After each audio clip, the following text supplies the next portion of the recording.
privilege and honor to be able to interview Miss Amy Laidlaw here at Realty Executives. For those of you who have been jumping onto these over and over again, this is our 8th episode of Top Realtors Tell All.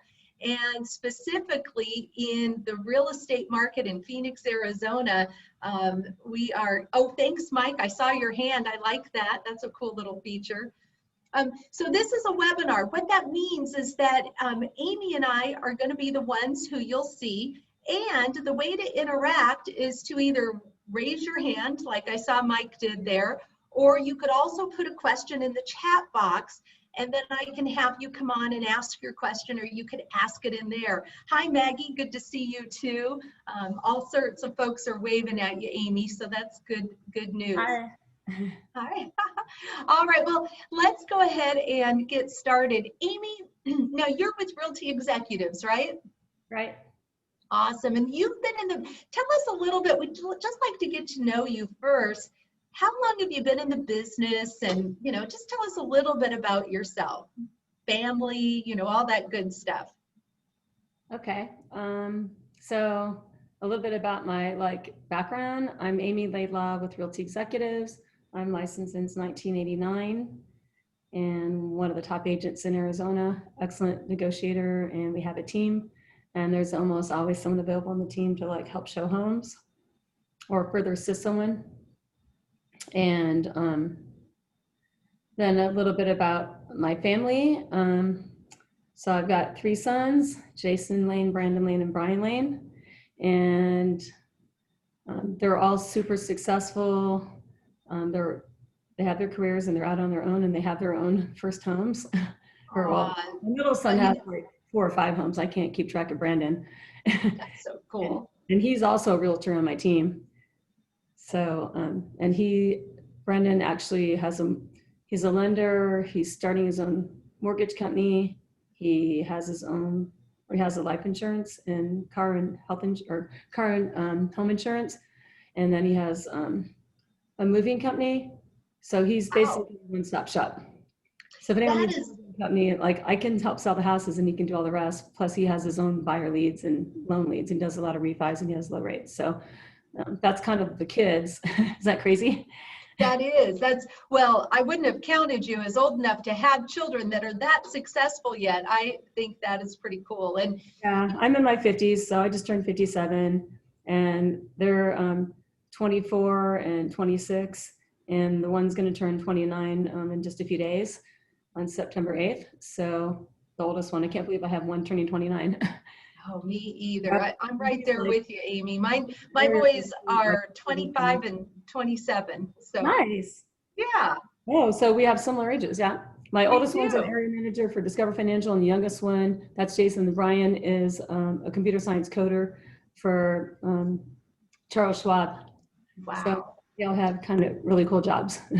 Well, I love so much. I know you and I talked in advance that family's super important to you, and I'm going to get back to a question around that a little bit later. Now, Amy, one of the reasons I have been so excited to chat with you today is that, you know, when we were talking, we were talking about how real estate is really in your family and it's in your blood. And I was thinking about, you know, in the world right now, there's been a lot of talk about generational wealth. And I was actually thinking about real estate families. And real estate families create these generational careers and teams and businesses that are really pretty powerful when you think about it. And I just, you know, I would love for everyone on here to know a little bit about your generation, like Amy Laidlaw, you guys and ladies and gentlemen, has a huge, I wrote down in the way she has got real estate genealogy in her blood. So could you share a little bit about, you know, your family's real estate experience or past history? Okay, so elaborate on that. Speaking of genealogy, my mom, Lana Oyer, she's all about family roots and genealogy, but she's not the real estate in the blood. So she's actually retired and lives here in Chandler. She's the grandma that's around town.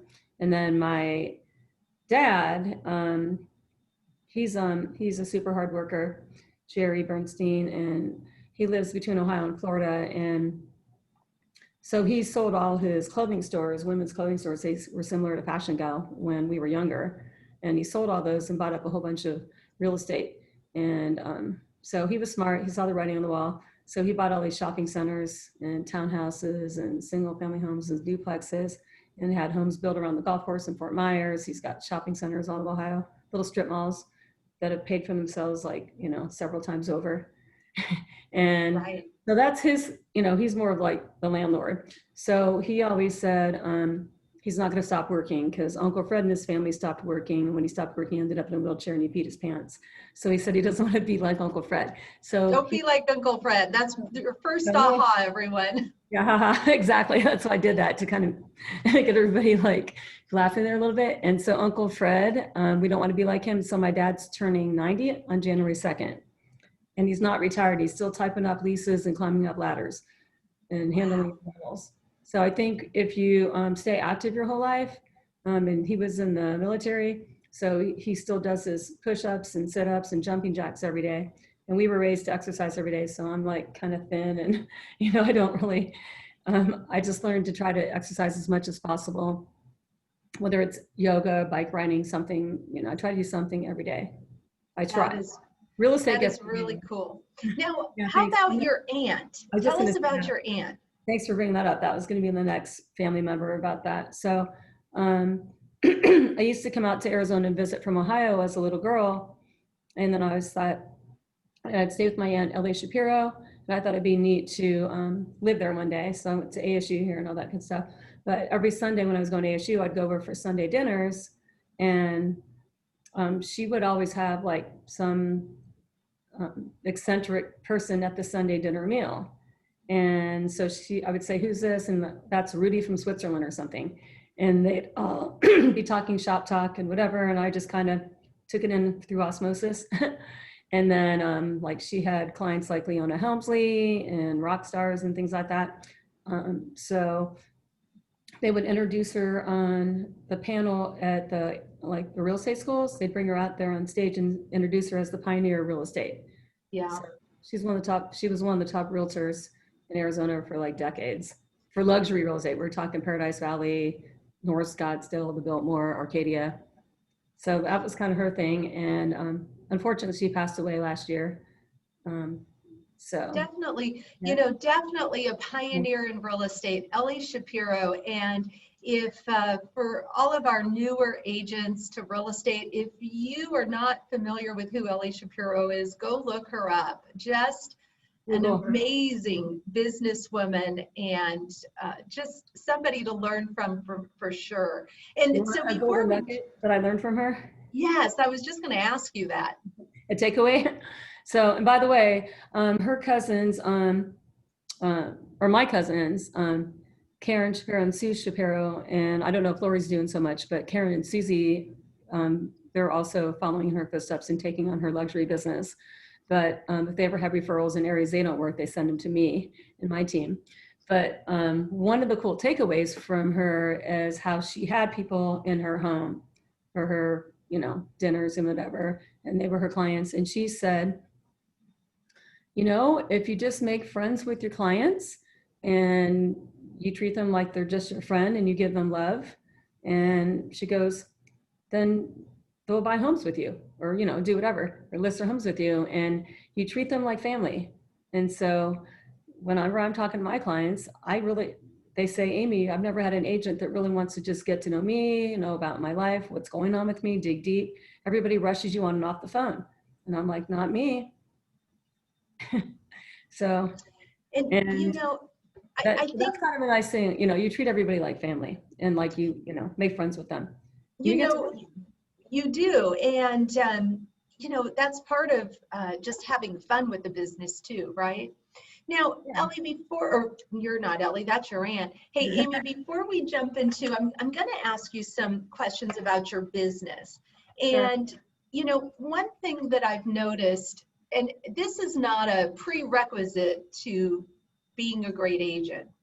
And at the same time, I've noticed that many great agents and or highly successful people in life have had what I call a defining moment, or something in their world that shifted that caused them to get really clear or purposeful on their one thing, or become more focused on what's important to them.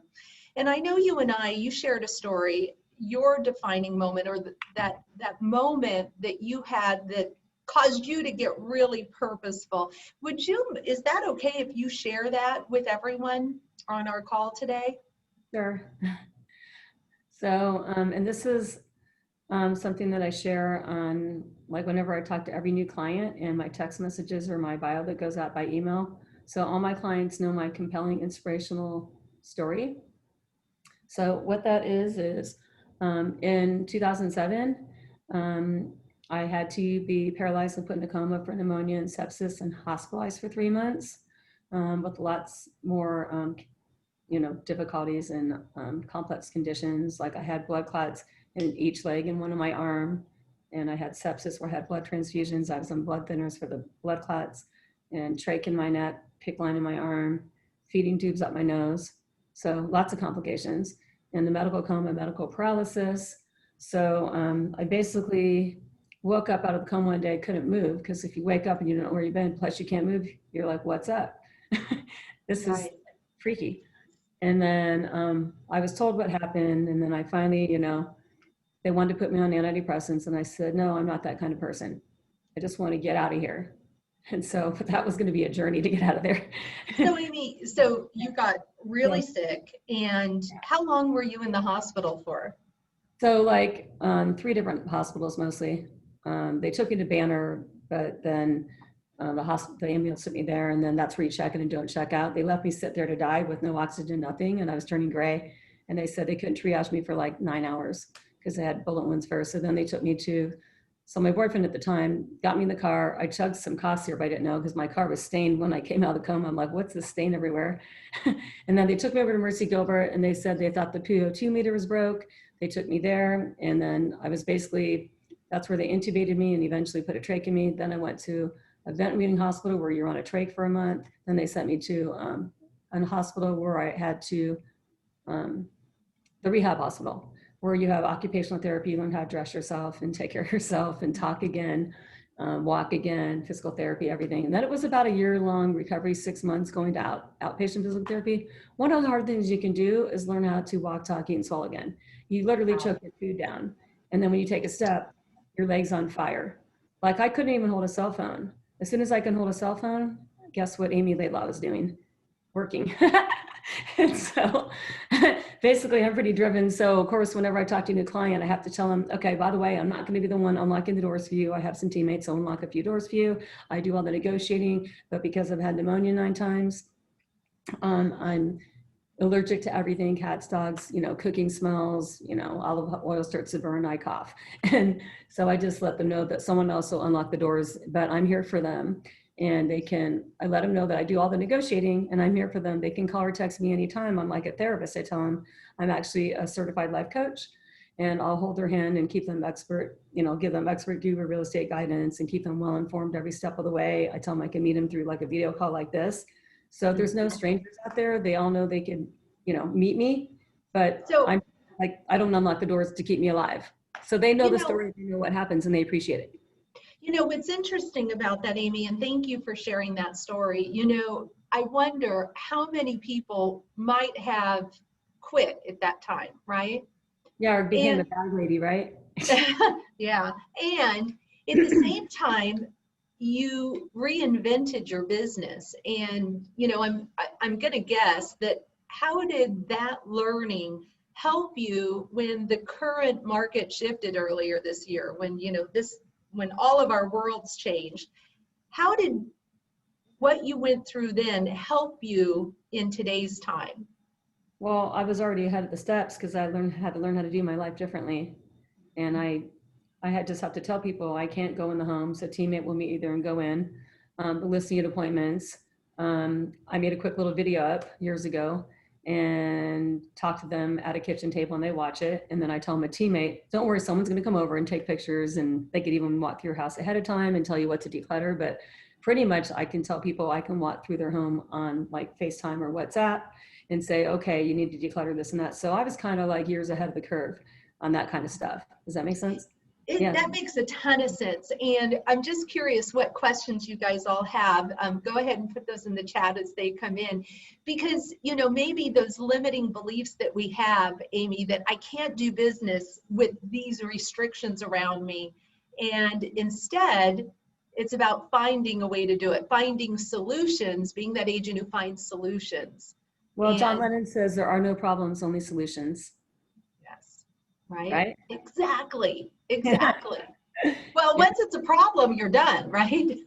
Yeah. And Yeah. plus, I mean, I had to do anything. I was a single mom at the time and raising my kids, you know, myself. And I had to, they needed soccer shoes or football cleats, they went on the credit card.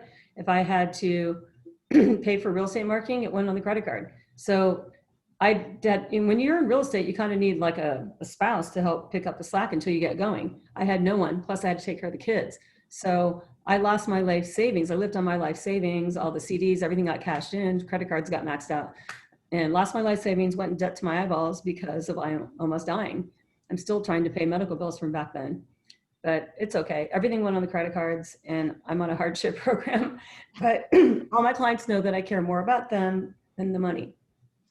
So thank you for that. And congratulations on making it through and being not just a survivor, being a thriver, right? And finding a way. And for me, passionate.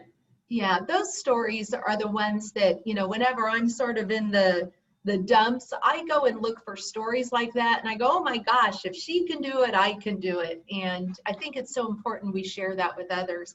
Now, I'm going to switch gears here and let's talk about some real estate. Now, I had a really fun conversation with Amy prior to this. We've met and talked twice. Oh, by the way, Michael says, please thank Amy for sharing her story. Very touching. So, you know, make me cry. Okay. You're very welcome. Can I mention one more thing on that? Sure. That I handed my business card out to a couple little girls at a lemonade stand. And I said, keep the change. And I handed her my card. I didn't know what they're going to do with it. They brought it into their daddy, and their daddy sent this long email and said, I read your touching story, your amazing inspirational story on your website. And they said, I've been in bed for weeks and weeks and months and just couldn't motivate myself to do anything. I was going through a divorce and felt sorry for myself. When I read your biography, I got busy living again. Is that crazy? I think it's wonderful, right? That's another reason I became a certified life coach, is everybody's like, you got to inspire the world and share your story. So.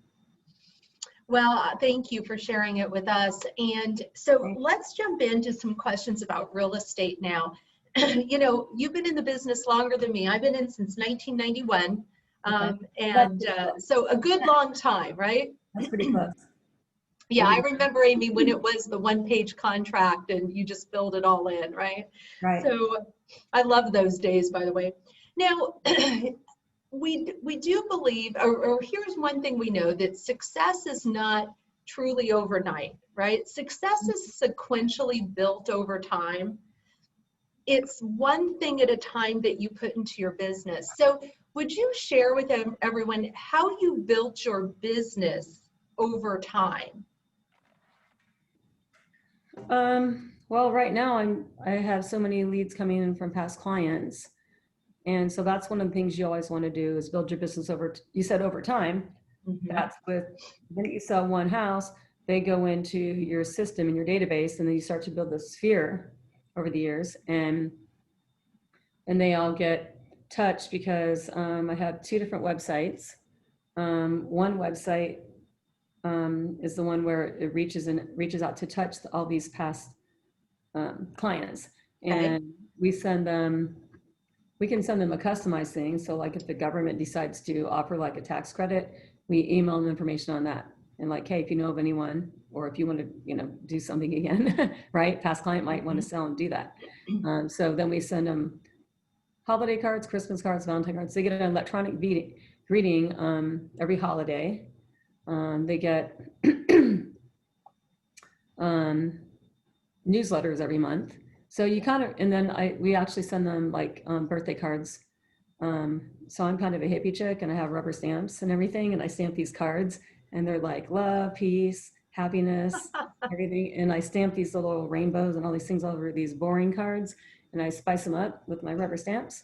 And then they go out to all the customers with my, with a little birthday card and my business So, card. And then, if they have a 1-year anniversary, I send them another card with their comps inside and say, look at all the equity you have, or you consider moving up.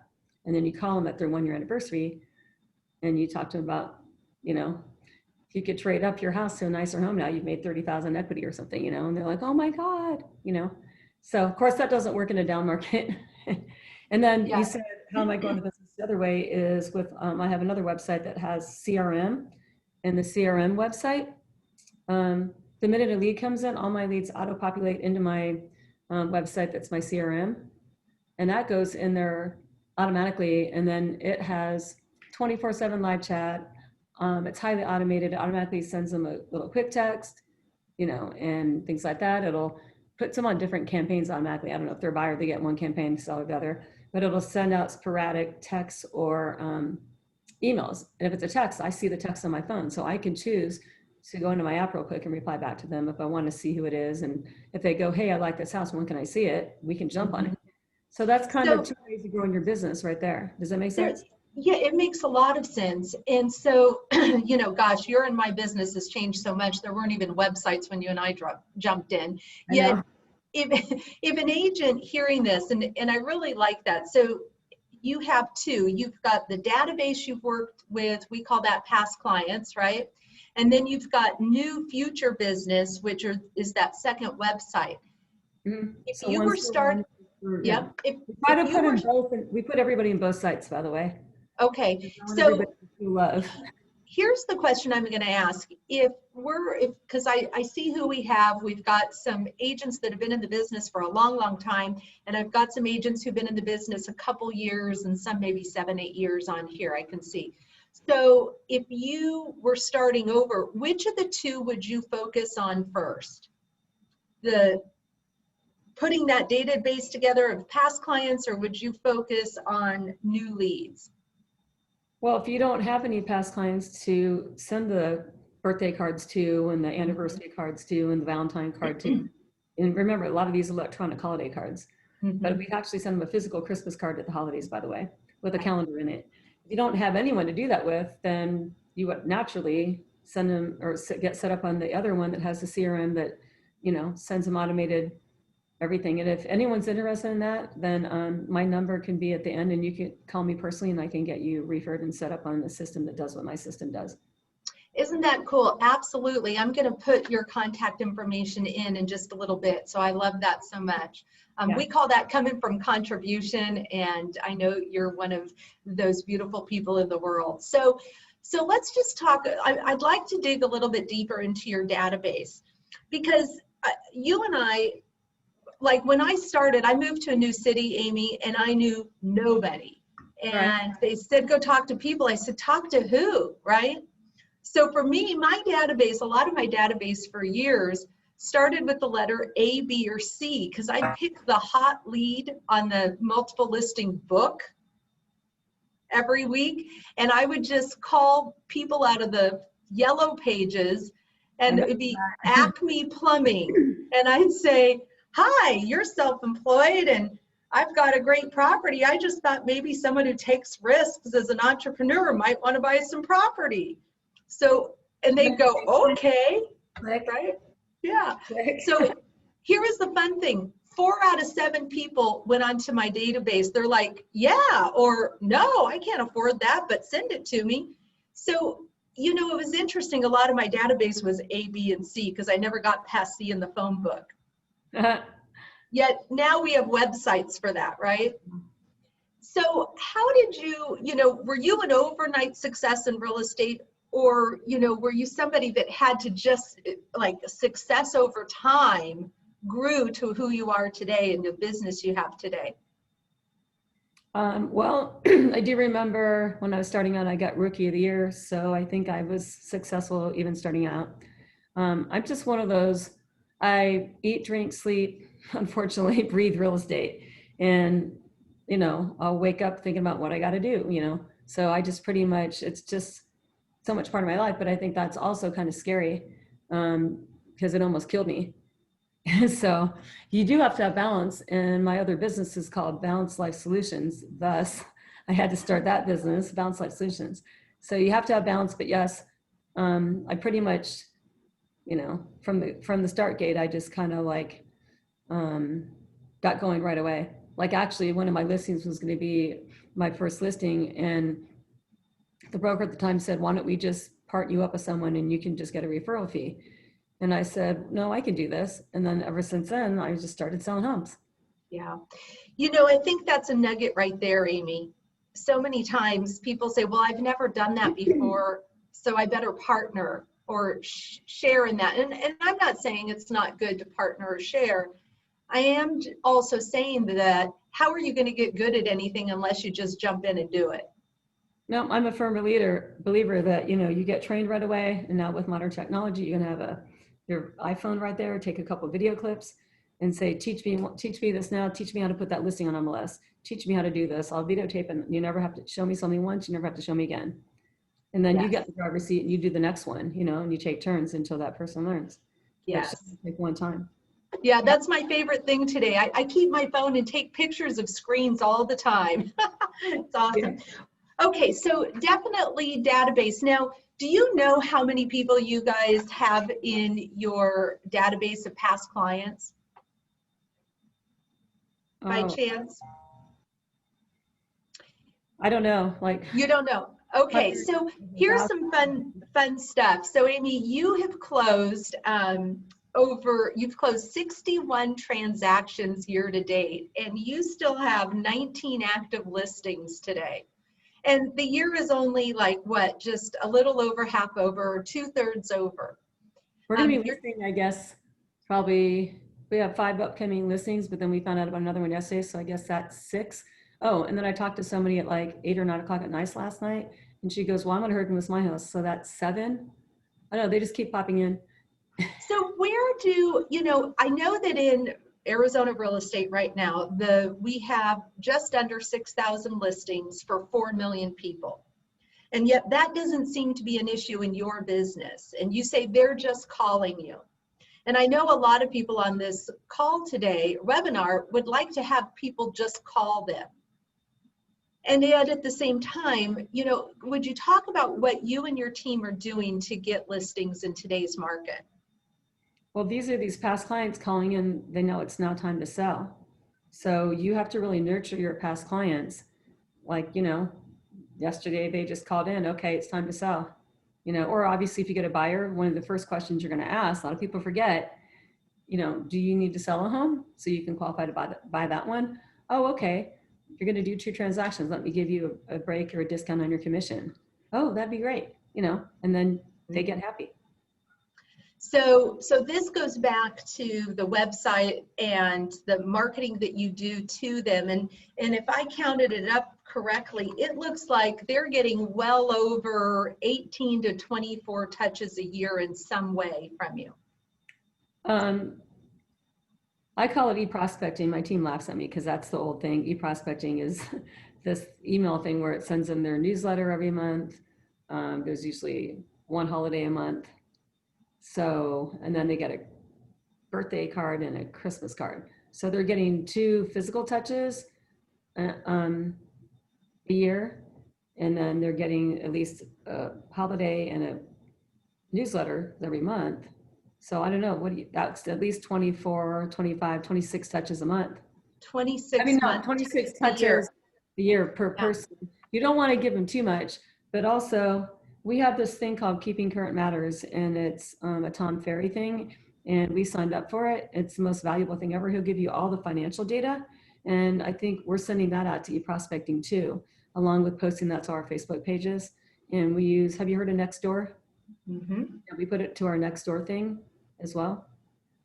Yeah. Excellent. So really they're getting a minimum of 26 touches a year.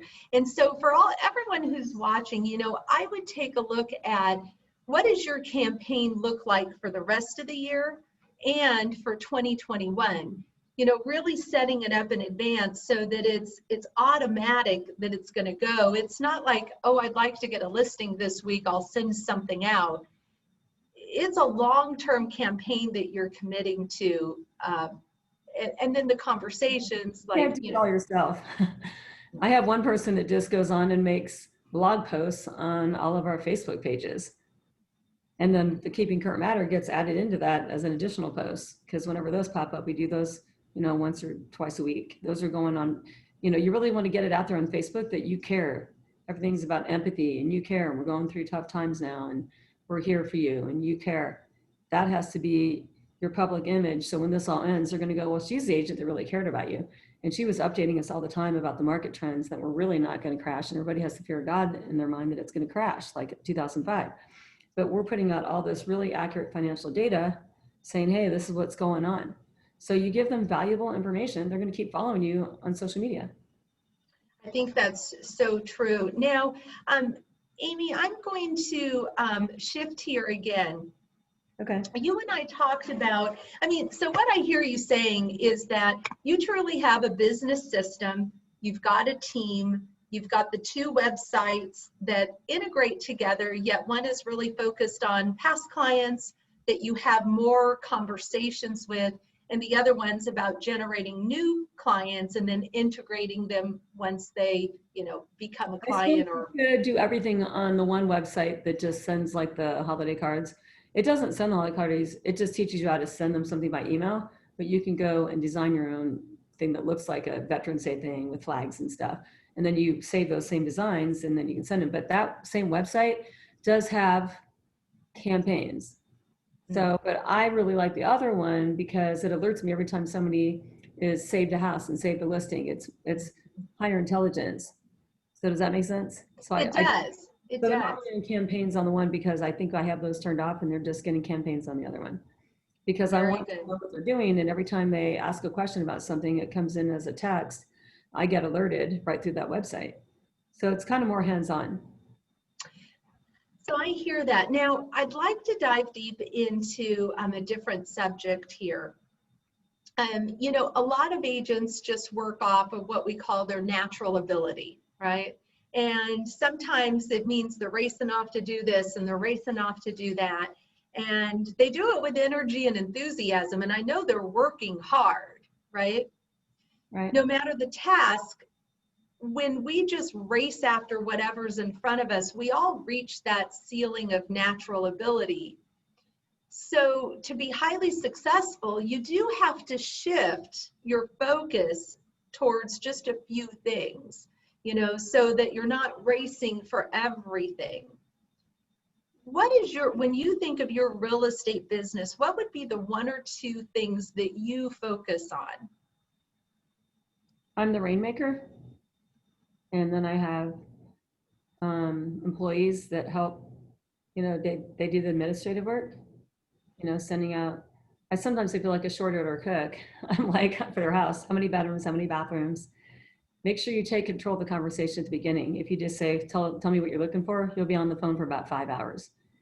And so if they start to do that, I go, oh, is it okay if I ask you a couple brief questions first? And I'm like, oh yeah, sure. Then I ask all the questions, wrap it up, kind of like that. But you feel like you're more in control and you could take the information out like a short order cook. And that's kind of my role. And it's also the rainmaker to generate the phone to keep ringing, to bring the leads in.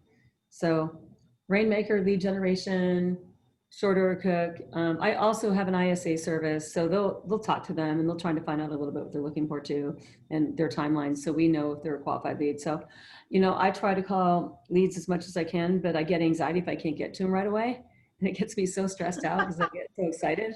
But then I'm like, Amy, calm down. You are paying a lot of money every month for your ISA service. And so that's what they're there for, to screen all the leads anyways. And then wait a minute. What about those agents and you give them a lead and they call them 3 days later?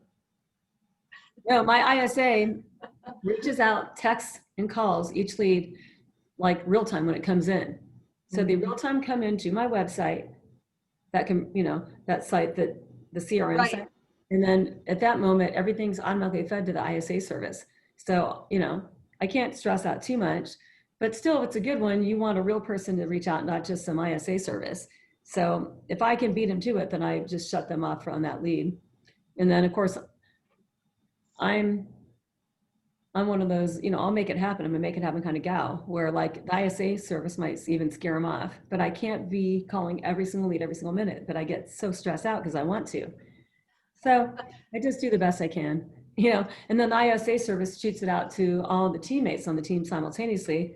And then they'll copy and paste it back and do group text. We have the group on the team and they'll say, I'll call this one. Somebody will grab it. But they also try to get them on a live phone call too. So that's kind of nice. Yeah. I was teaching a class not too long ago, Amy, and it was about what's appropriate in lead follow-up. And, so many times I've seen we create all this business or leads and then we don't follow up with them, right? And, so we teach to appropriately follow up is if somebody wants to buy or sell a house in the next 7 to 10 days, like literally you got to lock arms with them. You're almost texting them like you would your lover, right? Like, hey, honey, how are you? Just see another house, star, heart, check this one out. Oh, what about this? Like, you got to be working with them all day. Like, if they're going to buy or sell right now, you're connected. You lock arms with them. Don't let them go. Now, if they're going to buy in the next 30 days, pardon me. Bless you. Thank you. If they're going to buy in the next 30 days, then you want to be talking to them a minimum of 3 times a week, because all 30 days means is they're one step away, like one action away from listing it or buying. So it might be that if it's a listing, maybe they need to clean out that spare bedroom. And they think they're going to do it in 2 weeks, yet they get off early tonight because the power goes out at the office because of monsoons, and they got home early at 2 and they clean it out. And tonight in the morning, they're ready to list. So you want to be talking to them minimum 3-4 times a week. If it's 30 to 60 days, you want to be talking to them minimum once a week, because there's usually something a little more. And if it's 60 to 90 days, definitely once a month, and then as they get closer, you move up that lead follow-up, right? And if we don't talk to them right away, we don't know where they're at in that process. I've never had to do that. Most of the time when somebody's ready to list, I just go, okay, we'll get somebody over there. What day works for pictures? So I don't follow, it doesn't turn into this long drawn out follow-up thing, I guess. I'm just like, hey, the market's hot. We got to get you listed right away before the elections. You know what's going to happen. I just create a sense of urgency, and people are like, okay, I didn't think of that. Let's get this going. I'll go, how does Tuesday work for you? And perfect. I love that even more. Bam. Just go straight. See, that's why she's the rainmaker, you guys. Yeah. It doesn't cost you anything to just say what day works for me to come by, Yeah. That is so cool. So, okay, so now we're going to switch again. So, Amy, you and I talked a little bit about energy and the law of attraction. I was sharing with Amy today that while her and I use different terms, we definitely are sisters together in these thoughts and ideas. So my intention today, so I always set an intention for every day, because I want it to be the day that I choose, not the day that somebody else does to me, right? Mm-hmm. So we were having some fun with this. Now, Amy, what does energy or the law of attraction mean to you? If somebody is, because everybody's internal definition of words are different. What does it mean to you? Well, if you keep your body in balance, then you're going to have better energy. And if you have better energy, your clients can sense that through the phone. They can feel your tone. I mean, if I get someone with negative energy or something, or I'll be like, if it's somebody I can talk to, I'm like, I'm not liking your tone right now, or something, you know what I mean? But typically, if you have really great warm and fuzzy energy, I mean, I'm super down to earth. I'm a certified Reiki master teacher and certified La Ho Chi master teacher, but the highest level you can get in like Reiki. I don't know if everybody here knows what Reiki healing is. Why don't you share with them like just a real easy explanation of Reiki? Well, Reiki energy channeling, and they use it on cancer patients in the hospitals to relax them, take away stress and anxiety, and heal them and speed up their healing process, but also take away pain out of their bodies. So one of my symbols is a distance healing symbol, so I can actually channel energy to make people feel relaxed right over the phone. So I had a client yesterday, and it's funny when people are my clients, and I remind them that I'm a certified life coach. I don't tell all of them that I'm a Reiki master, where I help them with the energy, but it's based on law of attraction. What you think about, you bring about. So you say the intention of the Reiki energy is blah blah blah, to take the pain out of your neck or something. But I can say there's a symbol for like this one, and the intention of this one is for my new listing to sell in 1 weekend above list price. And you can intention that with real estate. Is that amazing? It is. It is. Could I share one I did the other day? Yeah, I love it. I said to my husband sells real estate, and he was looking for a buyer for this listing he had had on this market for like 42 days or something. And I said, okay, we're going to change that energy. I'm going to pick the time in the day that that listing is going to sell. And if I do, then you get to give me $100 bill. And he goes, oh, you're on. So I said, it's going to sell tomorrow before 2 o'clock. And he comes in, and the next day at like 10:30, he goes, here's your $100. It just got an accepted offer. And I'm like, oh. High five. Yeah, high five, right? And I used to have some fun with that. If I had a listing that wouldn't sell, I'd put a $50 bill on my door and say, the first person who gets a showing on this, or sets a showing, can have the $50. And lo and behold, the energy would start flowing again, right? Funny. Yeah, funny So stuff. are you a light worker or energy channeler as well? I'm not. I'm just a studier of things that feel good, right? Things that feel good. Yeah. If you have negative energy, that doesn't feel good. It's low, it's heavy, it's dense, and it causes stress and sickness and toxicity in your body. So, you don't want to live with negative energy. We don't. And, in today's world, if we're watching the news a lot, if we are perhaps have family members or close friends that are affected in ways that, just things they can't control, their jobs, their homes, family members that are affected. If we're not purposeful about managing our energy, it could definitely affect our business, because you said, I can feel their tone, right? Yeah. Through the phone. I don't want to work with that person. Yeah. So, Amy, now it sounds like it's been a while since you've had to go back to the basics of how you start this. Yet, if somebody's new to this idea on our call today, what would be like one little technique that somebody could do to change their energy for the day, or what they're going to be attracting? Well, if they want to go to my website, balancelifesolutions.net, on the resource tab, there is homework tab or something in its resources. And then one of them has a gratitude meditation. So to change your life and live by gratitude and be grateful for things, you can write down 1 or 2 things a day, even in a gratitude journal, or do my gratitude meditation, or do both every day. They're both instructions how to do both are on my website, gratitude journal, gratitude meditation. And it's only 5 minutes of your day. Set your alarm 5 minutes earlier. But when you write even 1 or 2, like one thing every day or 2 or a few days, or keep it by your pillow, something that you're grateful and thankful for, like I'm thankful and grateful for my, $5,000 commission. You put that in there. It works through law of attraction. And when you write with your pen in your gratitude journal, that's putting energy out to the universe, and it's going to bring you more closings and abundance of people lined up to buy homes with you, because you're putting the energy out there. Does that make sense? It makes a lot of sense, and I definitely agree with you on, and the world agrees with you on the gratitude journal. In fact, it would be really cool. I just put your website in the chat box. It'd be really cool if you, balance.solutions.net. No, balance life solutions. No, it's just balancelifesolutions.net. You want me to type I'll put that in right here. Okay. There we go. That's the correct one, you guys. Yeah. So, no, it has an ED. I'll type it. Can I type it? Okay. Yes, go ahead.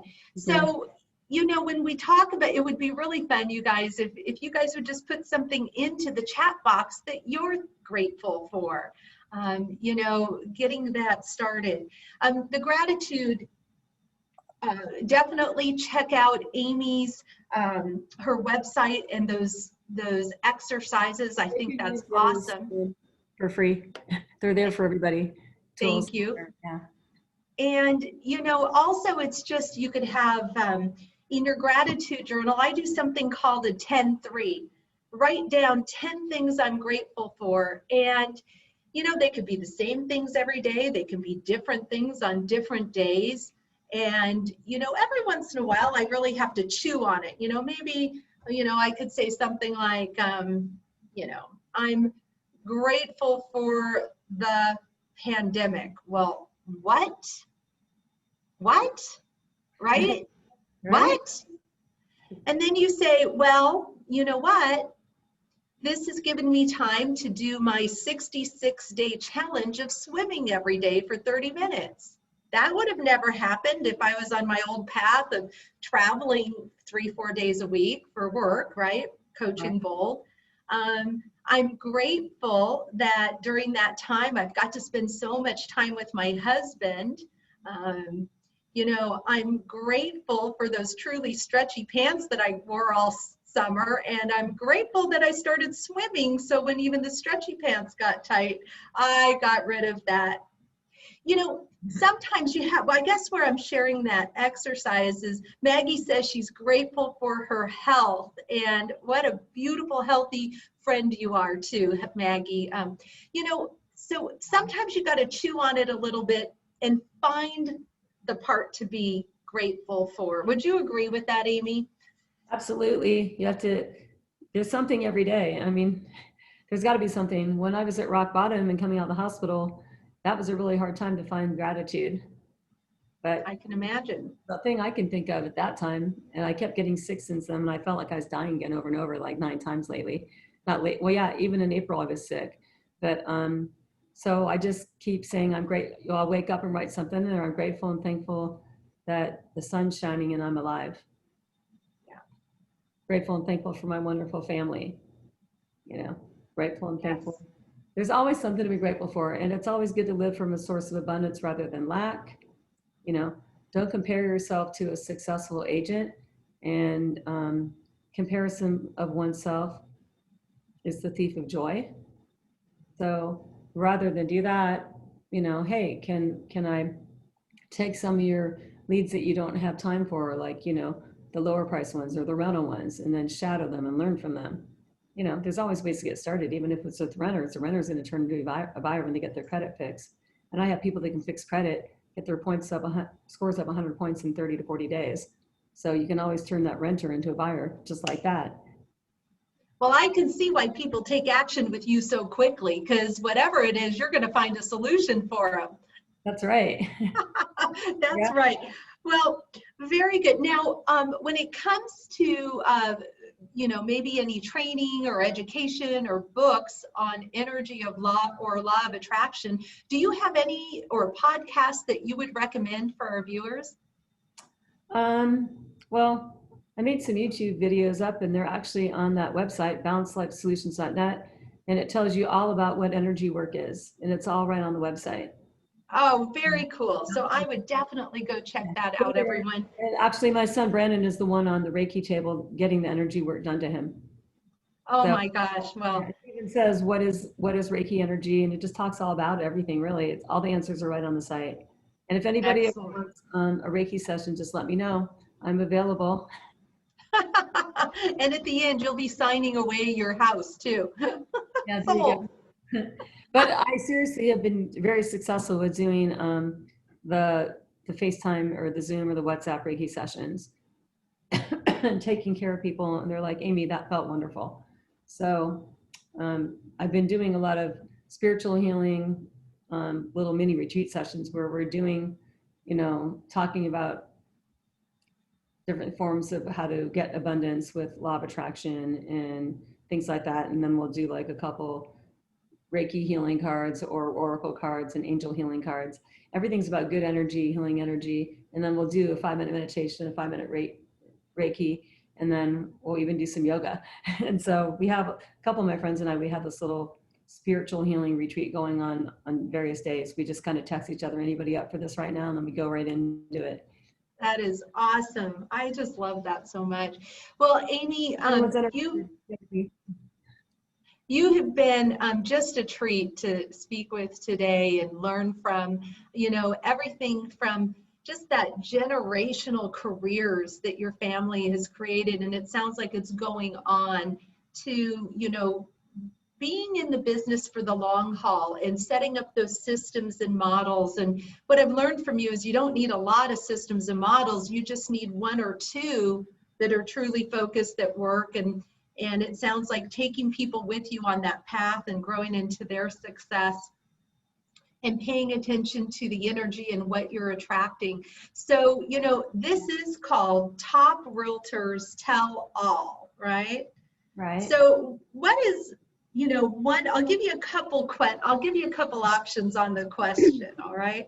And then anybody else who'd like to ask some questions, please pop those in the chat box. So here's 1 or 2 questions. What's one thing you wish people knew about you? Or tell us about what's next for real estate for you, like what your next big thing is going to be. Either or, which one would you like to answer? Probably the first one. And go for it. Yeah, that's just basically that I'm really down to earth. And, just for everyone to know about me is that I'm just super basic, simple, down to earth, no nonsense, not pretentious, kind of like a hippie chick, long hair. And I love older music like the Beatles and, James Taylor, Carole King, and Carly Simon. And I listen to Neil Young almost every day. Everything's just about staying chill because real estate's so stressful. We all know that. It's high demand and you got to have like that balance. So I don't know. And my favorite thing in the world is spending time with my family. My family is everything to me. I don't get to see my dad that much, but, because of COVID, he's back in Ohio, Florida, and my mom's here and, she's been traveling a lot. But even just my kids, it's just really hard because of COVID right now. Haven't hugged the kids since COVID. So that kind of sucks. So I can't stand COVID because I'm super high risk because I've had pneumonia and, like 9 times. But another favorite thing to do is my boyfriend's EJ Piker, and he used to be plant manager of Intel, but he retired at age 49. And so he's one of the top photographers in the world. So he's a professional traveler, but not so much now because of COVID. But one of my favorite things to do in my spare time is hang out with him, or he'll take me on trips. This is of course when COVID is going to end, it'll be better again, but he'll take me on trips to like the Caribbean. My favorite thing is to basically be at the beach or like a cabin getaway or something. Or one of our most favorite trips was when we went up the California coastline, like Big Sur. And we were going up Ventura Highway. And when we were doing that, the best part of the thing to do is to play the song by America, Ventura Highway. Oh, yeah. We were in a convertible for my birthday, and we had this white BMW convertible with the top down, listening to Ventura Highway, singing the words out loud, going up the Ventura Highway. And I told him that would be my dream come true, going up the coast with you, singing our favorite songs out loud, especially Ventura Highway while you're on it, right? And right. So that's like just fun, simple stuff I like to do. Just, be with the family, be with my boyfriend, and enjoy life. Getting out in nature, enjoying life. Yeah, we were just up in Flagstaff last week and rode bikes all around Flagstaff and got out in nature, in a little family condo that looks over the golf course and trees are all around you. You feel like you're nature-like, sitting out on the deck. So that is awesome. Nature is healing. So get out in nature. Do your meditation. Yep. Get out in nature. Yep. And then, the nature is not contagious, right? Right. Yeah. Right. That's the best thing about COVID. Yep. And remember, always visualize when you talk to that client, you've already sold them a house. So everything's about manifesting and visualizing, and no one's a stranger, no matter where you meet someone. Right. You're friends with them, and they're going to be your next client. That's right. From your words of your aunt, Ellie Shapiro, just talk to them like they're people, right? Yeah. Just treat them like your family. She invites them in their homes. That's one thing I do every single year. I invite all my clients back to my home for a recipe exchange party, and we have live music, and everybody exchanges cookies and chilies and whatever it is that they eat. But all the clients come back and they remember that about me. I'm like, hey, you got to come to my recipe exchange party. Or they call it the cookie party. And so, but obviously with COVID this year, I don't know if we do something, it's going to have to be outside on someone that has like several acres and everybody's like 10 feet apart. I know. But at any rate, that's something I do. I learned that from my aunt. Invite them back into your life. Like, you know, be friends with your clients. It is so beautiful. And Amy, I would like to invite you back into my life. And I can't wait till we get to go to have lunch together or something in person. And that's right. We do this. We call this air hugs. You reach out and you give a big old hug, and then you wrap it around yourself and give yourself one too. And with that, everyone, thank you so much. This has been another wrap of Top Realtors Tell All, and we appreciate you so much. And let's wrap it up. Have a great day. Thanks. Have a great day. Thank you, everybody. Bye. Take care. Thank you.